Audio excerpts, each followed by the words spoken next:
Yeah. Up in the building. Yeah, we lighting up the scene. Crypto gems on radar, chasing every dream. Do your own research, that's the golden theme. We bring the facts, no cap, we keep it clean. Scrolling through the charts, got my eyes on the rise. Viber got the info, got me feeling so wise. No hype, just the truth, yeah, we cutting through lies. Sharpen knowledge on the daily, watch the profits multiply. From Bitcoin to the altcoins, we digging for gold. Community so strong, never do what you're told. That's the motto, let the story unfold. We ain't selling you a dream, just the facts to behold. Viber finance, shining in the night. Crypto gems, yeah, we find them right. Do your research, keep the future bright. Viber got your back, we ignite your flight. No pump and dump, just the realest advice. We break it all down, make it simple and nice. Every tip, every trick, got you rolling the dice. But with knowledge in your pocket, you can win every price. Viber finance, shining in the night. Crypto gems, yeah, we find them right. Do your research, keep your future bright. Viber got your back, we ignite your flight. So when you're lost in the crypto sea, Viber is the light, come vibe with me. Stay smart, stay sharp, and you'll always see the best gems shine with transparency.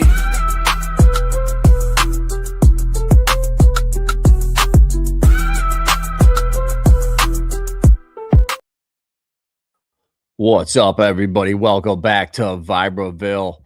Hope you're having a great day.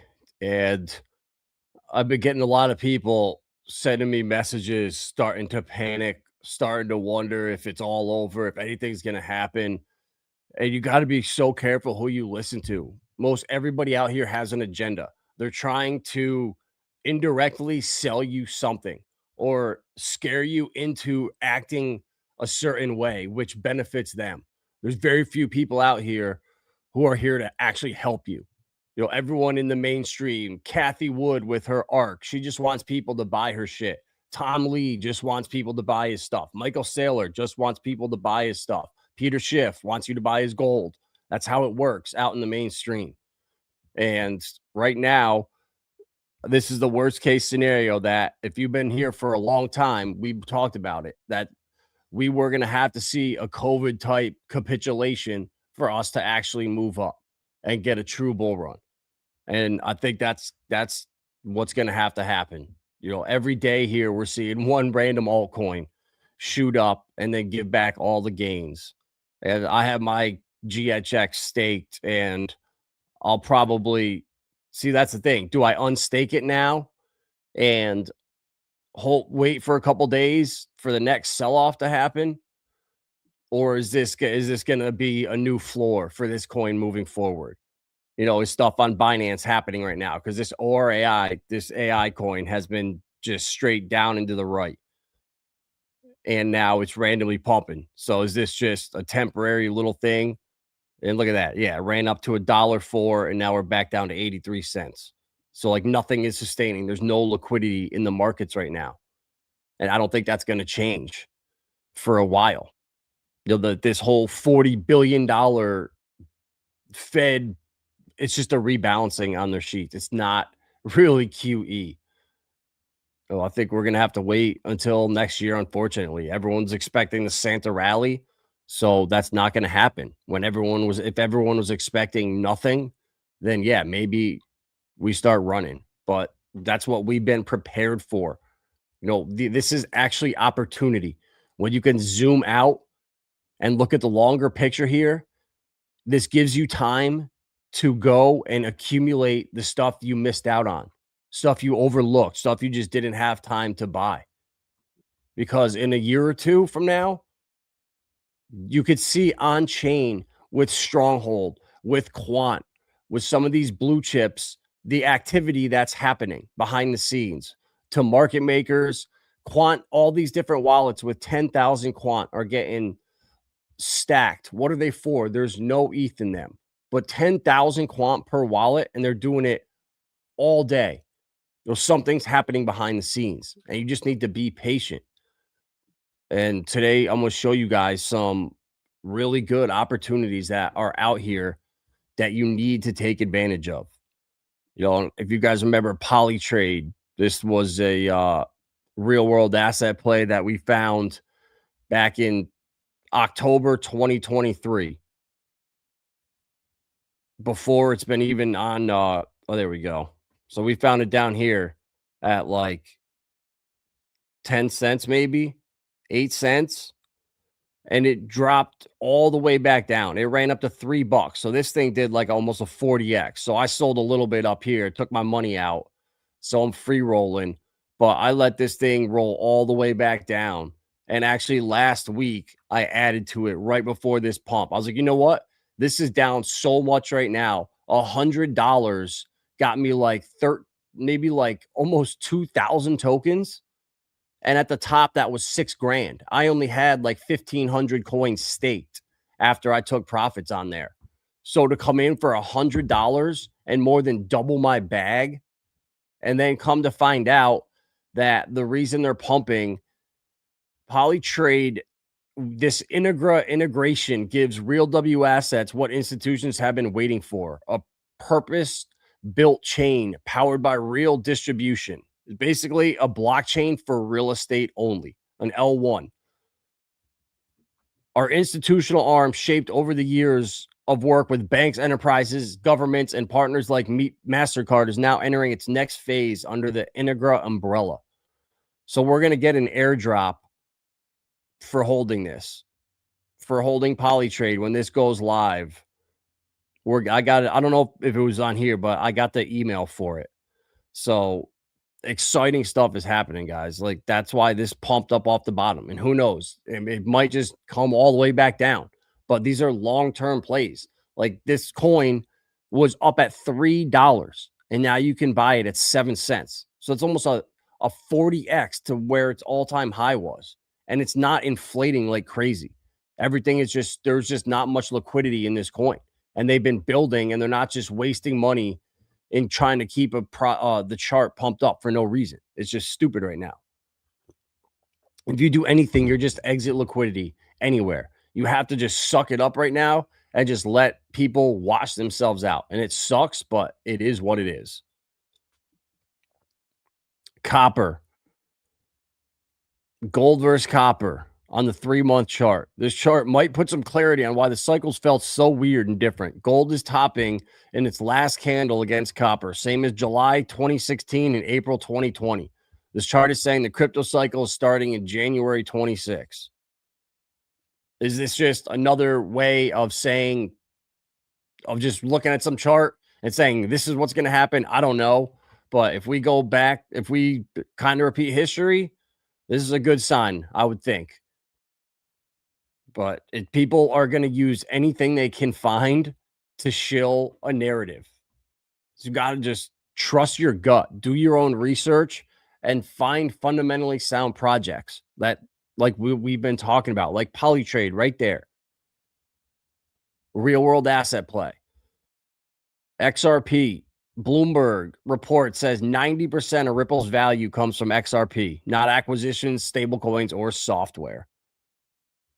So Wall Street is finally admitting what XRP community has known all along. XRP is Ripple's core asset and leverage. Yes, sir. There's so many bullish things happening. XRP 21 shares ETF just launched. This is just taking more and more supply off of the market. All right. I think they're down to 3 billion XRP left total on all the exchanges. So if Grayscale comes in, BlackRock comes in and launches an ETF, that demand could skyrocket. And even at this rate right now with Hedera, there's over 1% of the supply has now been soaked up from the ETF. So as things progress and we move forward, there's going to be a redistribution into the utility coins, and you've got to front run that. You can't be out listening to Twitter and the people out here that aren't paying attention to what's going on. Like, what do you think Alex Becker is doing right now with all the altcoins he holds that are fundamentally sound, good projects that are building? You think he's out here dumping them? Do you think he's worried one bit? Hell no. He's not making videos because he's just holding right now and he's doing other shit. He's not out selling all his coins, scrambling around, trying to freak out what to do. Hell no. He's just holding. And that's what we're doing right now. We're holding through the pain. This is what it feels like. When you want to do a 500x on the other side, you need to feel this shit right now. It's not just all roses and I'm going to buy this coin and up forever, which is what Pokemon felt like for the last couple of years. You would buy a box and it just went up and up and up, literally for a year and a half straight. And now we're finally stopping. And people that were brand new, that never experienced the loss, that didn't understand that you could just buy something and watch it go up forever, they have to leave. Then they have to panic sell. And it's the same thing with crypto. It just repeats over and over and over. But it's different. The liquidity cycle got fucked up because of 2020 and pushed everything back a little bit. And I didn't understand that stuff. And I'm here learning with all you guys, trying not to make the same mistakes. And when you fuck something up, understand why and grow from that and don't do the same shit again. Like, I'm way better now. Like, my gut is telling me to unstake this bag and dump it right now of this gamer coin, because next week it'll be back down to back end under a cent probably. But at the same time, it's like it's $200 now. Like this bag at 10 cents, I think I had like $1,200 worth. It was over $1,000. And now that shit dumped down to God knows what, $180. So I just keep adding $50 where I can and staking it. Because if it goes back to where it did, that's how you multiply. And Sologenics was that validation that was the right move. Sologenics was down and to the right only. Oh, you can't go back far enough until 2024. But we were flatlined at under 7 cents forever. And then all of a sudden, within a week and a half, we were up at 50, 60 cents. And I had doubled my bag within a month of that pump. And now we're at 17 cents, but that's still 2.5x up from where it was. So if I was to add on right now, I still wouldn't have gotten that many coins. But you need to take profits on the volatile shit that you aren't going to be holding for the long term. Like coins that are 20, 30 and plus holds, who cares about right now? But the altcoins that like Creator Bid and these other coins, Research Coin, like, yeah, they're going to pump hard this when things are good, but I don't know if they're going to be around for the next 10 years. Whereas like Corium and Saucer Swap and Quant and Jasmine and Stronghold, I know they're going to be around. So I don't mind just adding and catching a falling knife down here to these long-term plays. Street dudes hustling Pokemon cards in the hood. The top is, yeah, bro. Exactly. Bro, because of you, I was able to recognize the Pokemon top. When my friends started calling me and Gary Vaynerchuk and Kevin O'Leary started talking about it, I was like, that's it. The top is in right now. And it's down maybe like 15, 20%. But I bought in so cheap that when you got in for $80, $90, $100 and shit went from $500 to $350, you're still up $250 on that $100 box. So you don't care about the dip. And it's the same thing with crypto. So if there's money to pump these stupid Pokemon cards, there's money to pump crypto. I promise you. There's money to pump crypto. We're just not there yet. We're not quite risk on. And we're getting there. Interest rate cuts are a step in the right direction. Japan hiking their rates is a step towards all that money in Japan, the carry trade unwinding. And that has to happen. And now we're seeing the shit with oil. We took over some tanker or something down in Venezuela. So there could be an oil crisis tomorrow. And that sparks everything. Like everything is a house of cards waiting to just collapse. And I've been seeing a lot of different articles pop up about people getting arrested. And I read an article about some Romanian scammer or something. Him and his wife got lured into a Airbnb and got killed because they stole like $300 million. So the fraud people hopefully are going to be scared of scamming in the future. And in that way, it prevents people from just doing it. Like, it's just not fun when all this shit is scams and rug pulls, and it gets old really fast. And to just see just the never ending coins just keep coming and keep coming. and people just fall for it over and over. It's like, all right, can we just get these people out of here and just do something new? Because we're just not going anywhere as an industry. So just the threat and people thinking, man, if I do this, I might get caught versus this is the Wild West. There's money to be stolen. Just that mentality alone has got to change. And now, look, what do you know? U.S. unemployment filings climbed to 44K, the largest gain since 2020. So the Fed's dual mandate, now they're going to they're going to ignore inflation and just focus on the jobs mandates and the jobs markets. Guys, just don't even pay attention to them. It's a clown show. And once Jerome is out, the Treasury Department and the Fed are going to be working hand in hand. Whoever his replacement is going to just cuck to Trump. They're going to work together and merge everything. Like the old system is on its way out. And there's going to be this chaos and turmoil and the banks fighting this shit because they know it makes them irrelevant. Coinbase can do everything JP Morgan does, and they have more customers right now. So why do we need them? So it's that last fight them moment, and they can just delay this shit and kick the can longer than I could ever have imagined. I would have thought because this technology's here, like the world is going to be pushed there, but it's the opposite. It's almost like they're hesitant and they don't want to go there because it's the end of power. And it's crazy how that works. A Gemini cleared by the CFTC to launch a prediction market platform. What do you know?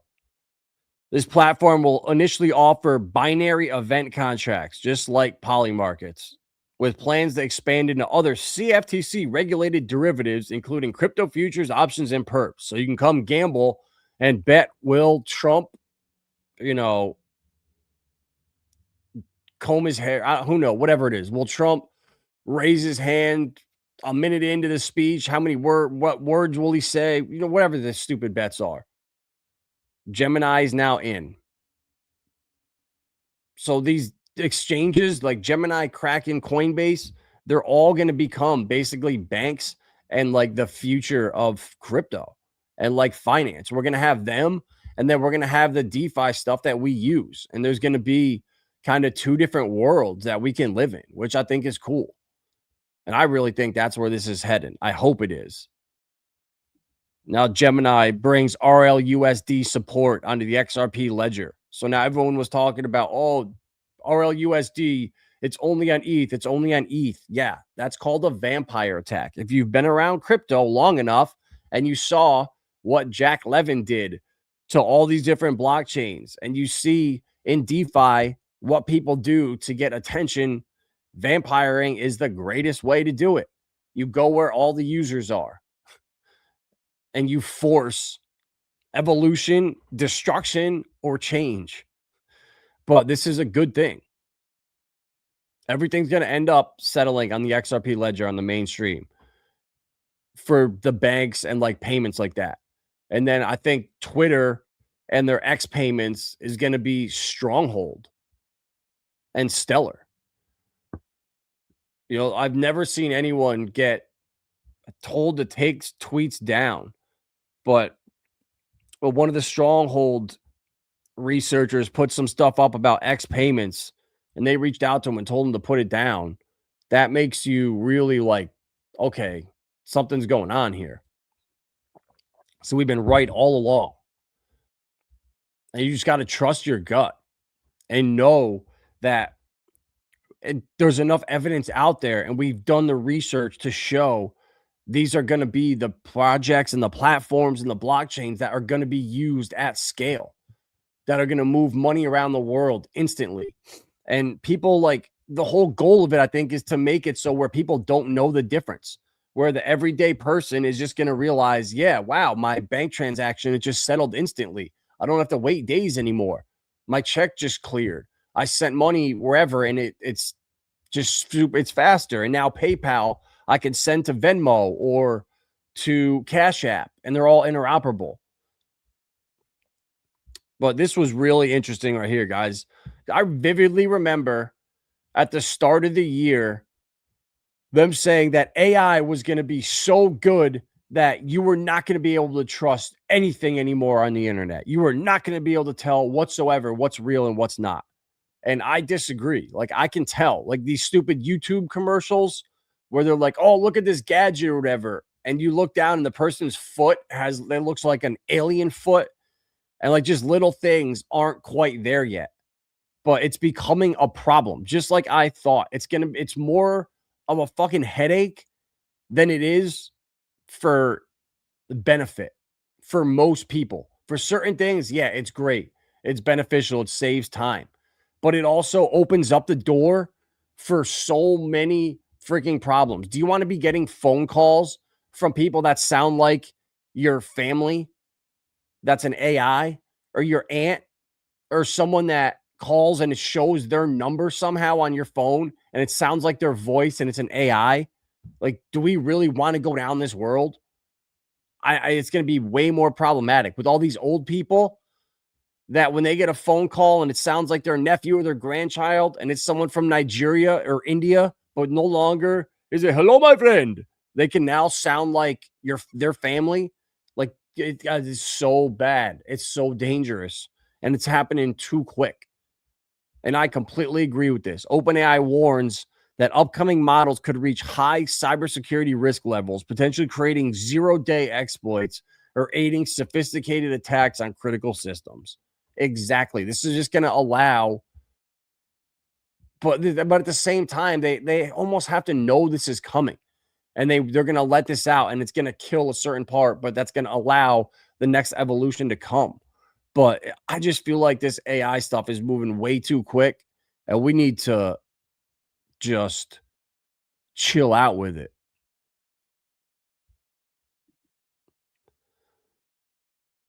Yeah, bro, it's crazy. It's hard, and bro, in like another year or so, it's gonna almost be impossible. Like, bro, so about a month ago, I started getting on my work email a bunch of emails from a marketing company, and it was like this kid, and he was calling, and his emails were like, "Hey, I just called and left you a voicemail, and I sent you this proposal." And after like kept calling and leaving voicemails, I finally texted him, was like, "Hey man, I'm all set. Thank you." And immediately I got a paragraph response back. And the second I sent another message back, it was another paragraph. So it was all AI. So I'm getting guilt tripped into feeling bad, thinking this kid is calling me, reaching out, trying to get business because he's desperate. And meanwhile, it was AI the whole freaking time. So now it's at the point where if you don't know who's contacting you or can verify them through another person, you almost have to consider it a scam, almost like a spam call. And it's almost sad. It's almost like it's disconnecting people and pushing that the trust level and all that shit further apart. So man, I don't know. I don't like the AI thing.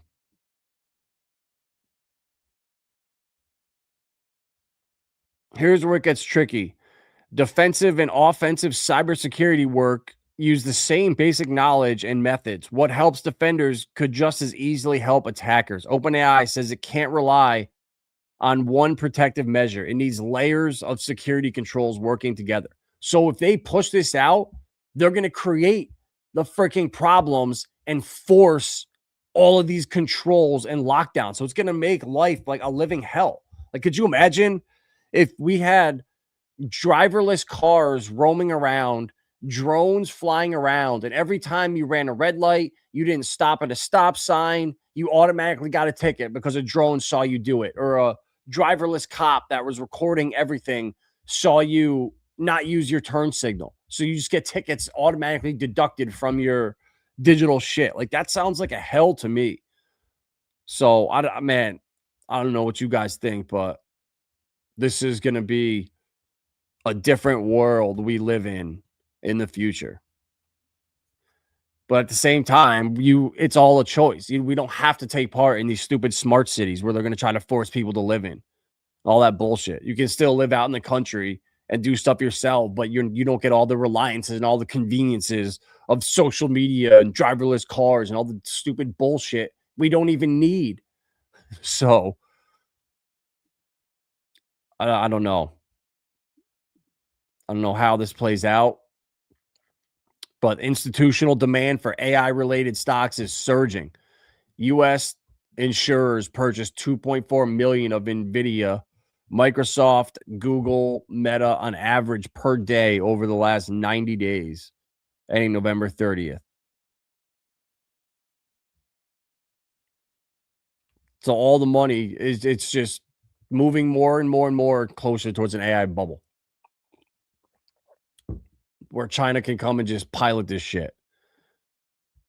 Norway Central Bank says CBDC is not warranted and cites a strong payment system. So there we go. At least one European country is standing up. And they're not allowing CBDCs. So shout out to Norway. And Norges Bank has concluded introducing a CBDC is currently not warranted. The need for such currently may, however, change in the future. So the central bank will be ready to introduce one if it becomes a requirement for maintaining an efficient and secure system. So is AI going to be that threat that makes this system no longer secure, where they are now forced into it? Who knows? But we got to play the game. We got to at least pay attention to what's going on so we can front run it, profit from it, or at least not fall into stupid pit traps and hurdles that are out there to basically just distract you.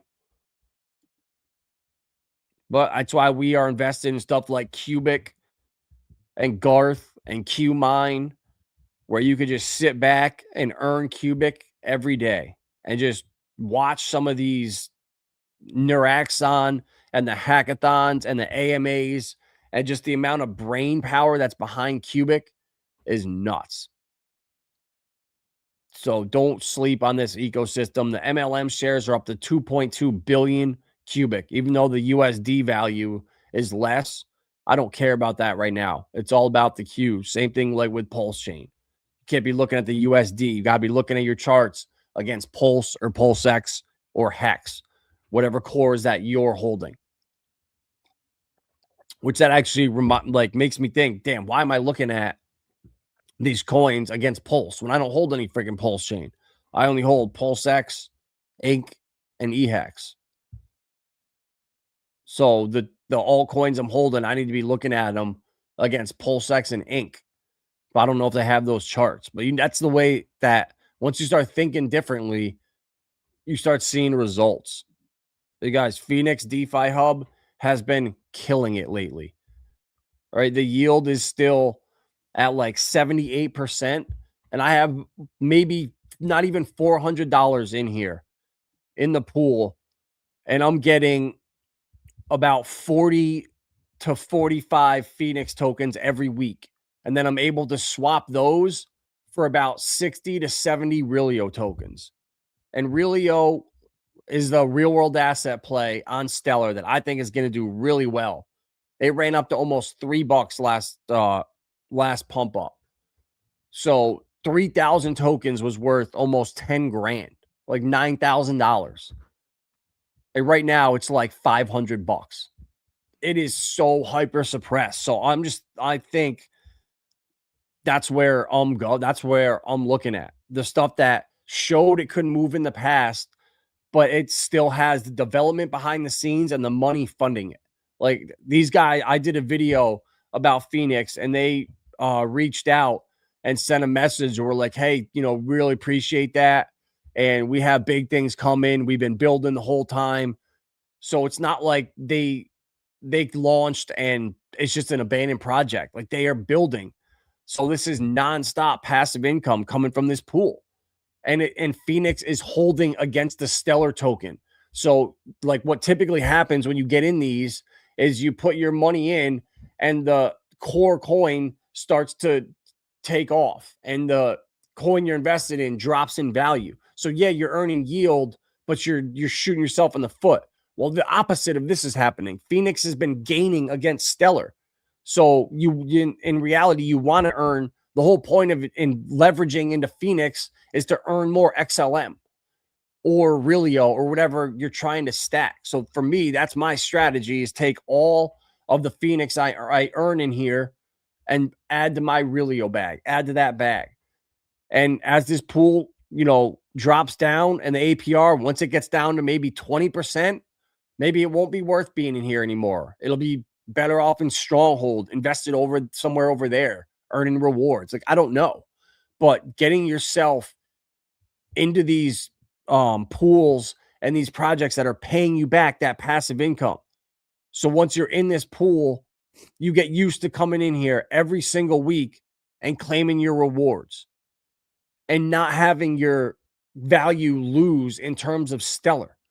The Phoenix token somehow is holding up because it's not an extraction project. It was meant to actually function and help its users. They got a grant from the Stellar Development Foundation of $5 million.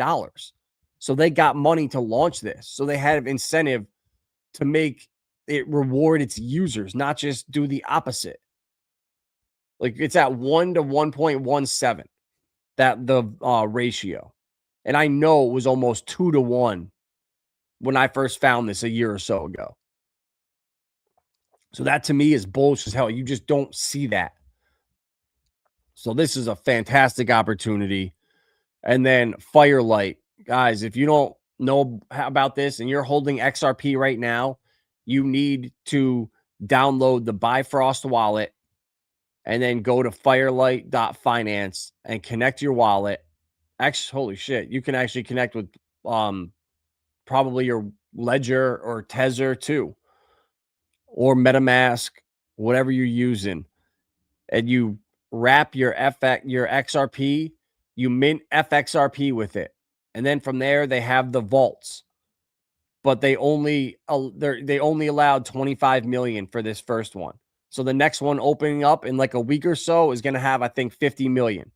So you'll be able to add to that. So all we did is earn points for the first one. We're not earning rewards. So if you did this and you don't see rewards, only points, that's normal. That's what's happening right now.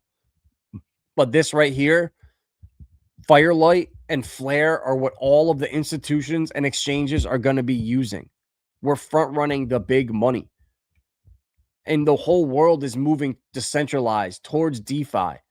Right? It might not seem like it right now, but in 5-10 years, AIs are going to be communicating with each other and doing all this shit for us.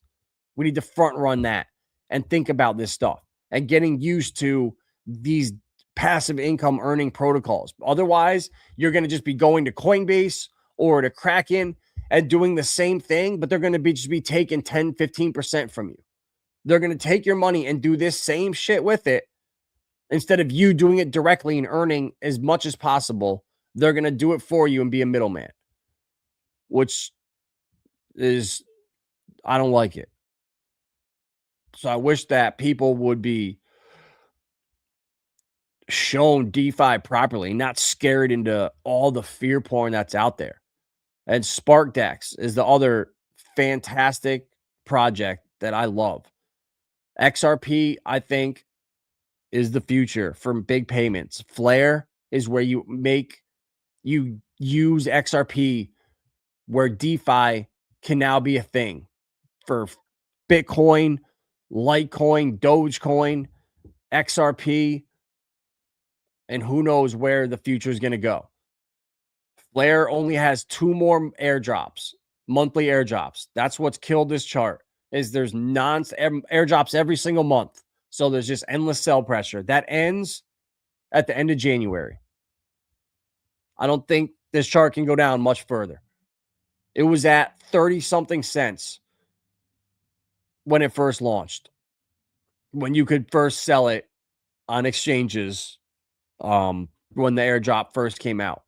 And now we're down to a penny. And SparkDex has been consistently holding at 50% higher than Flare. So with the SparkDex protocol, you buy the Spark token and you stake it in the pool or the dividends platform. So you come here and you go to stake.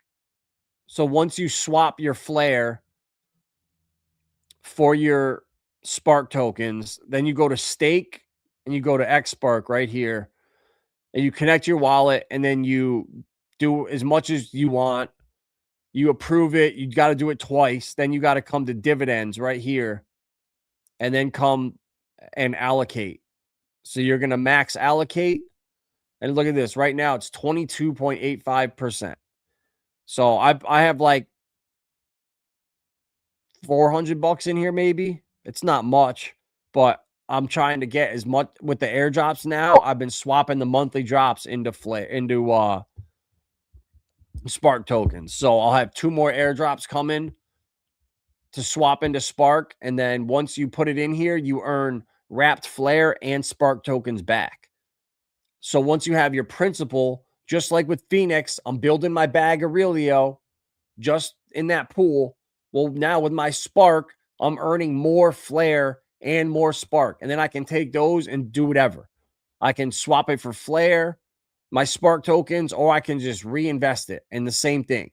But getting yourself set up and earning the rewards and setting yourself up for the future to not touch your principles and just slowly start building them now and treating them as little businesses that go out and make money for you. This is incredible, guys. The opportunities that are in front of us. Yeah, exactly. Stop trading and believe in something. Even if it's SPX 6900. If there's a community there, there's people that believe in it. There you go.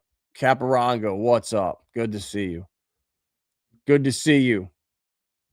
So this is an awesome project. And I think when XRP starts to shine in the near future, Flare and Spark and DeFi over here, and even with the Hugo and Flare, go watch the interview he just did with Paul Barron Network, and where Hugo talks about all of the stuff that's coming, all the NDAs, the AI stuff they're working on, the government they're doing stuff with.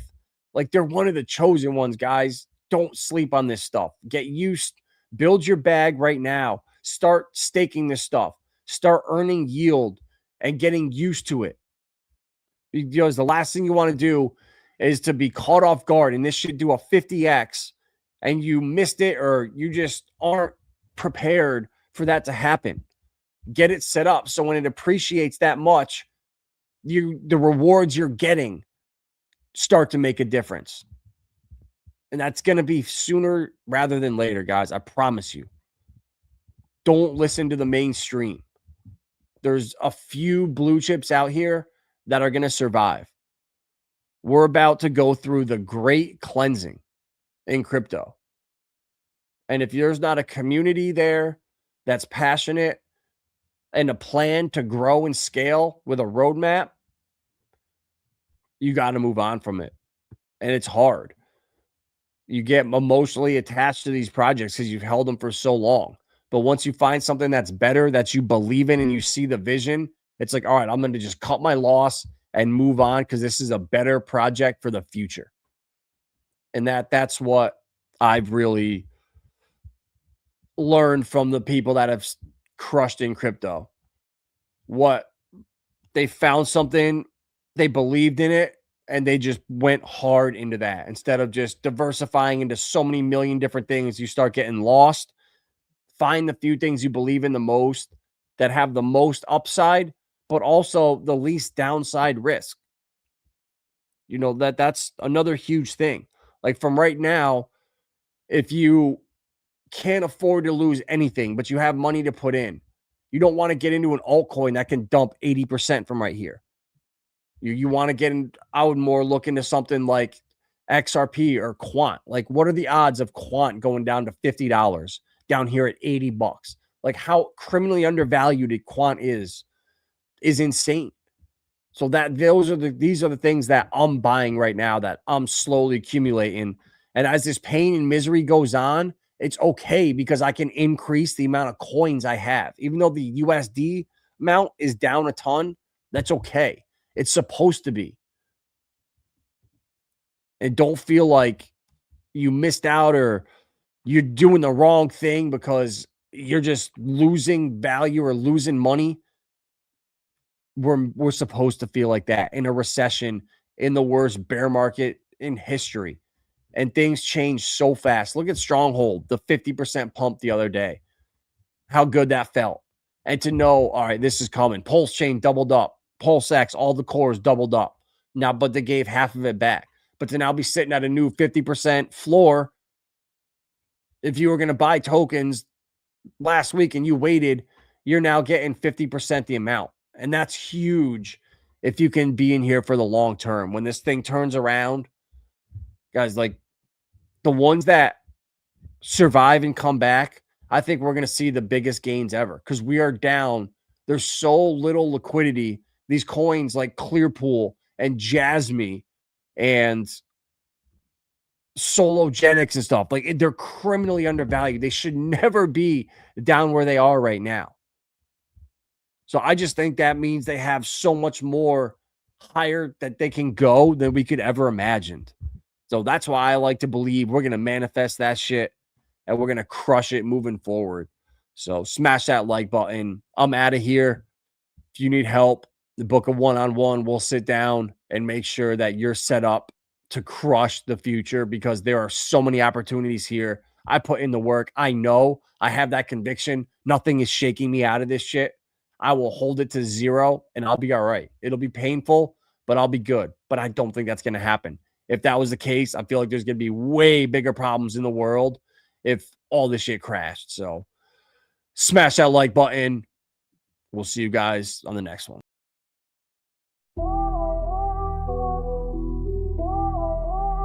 Yeah. Up in the building. Yeah, we lighting up the scene. Crypto gems on radar, chasing every dream. Do your own research, that's the golden theme. We bring the facts, no cap, we keep it clean. Scrolling through the charts, got my eyes on the rise. Viber got the info, got me feeling so wise. No hype, just the truth, yeah, we cutting through lies. Sharpen knowledge on the daily, watch the profits multiply. From Bitcoin to the altcoins, we digging for gold. Community so strong, never do what you're told. That's the motto, let the story unfold. We ain't selling you a dream, just the facts to behold. Viber finance, shining in the night. Crypto gems, yeah, we find them right. Do your research, keep the future bright. Viber got your back, we ignite your flight. No pump and dump, just the realest advice. We break it all down, make it simple and nice. Every tip, every trick, got you rolling the dice. But with knowledge in your pocket, you can win every price. Viber finance, shining in the night. Crypto gems, yeah, we find them right. Do your research, keep your future bright. Viber got your back, we ignite your flight. So when you're lost in the crypto sea, Vibra's the light, come vibe with me. Stay smart, stay sharp, and you'll always see the best gems shine with transparency.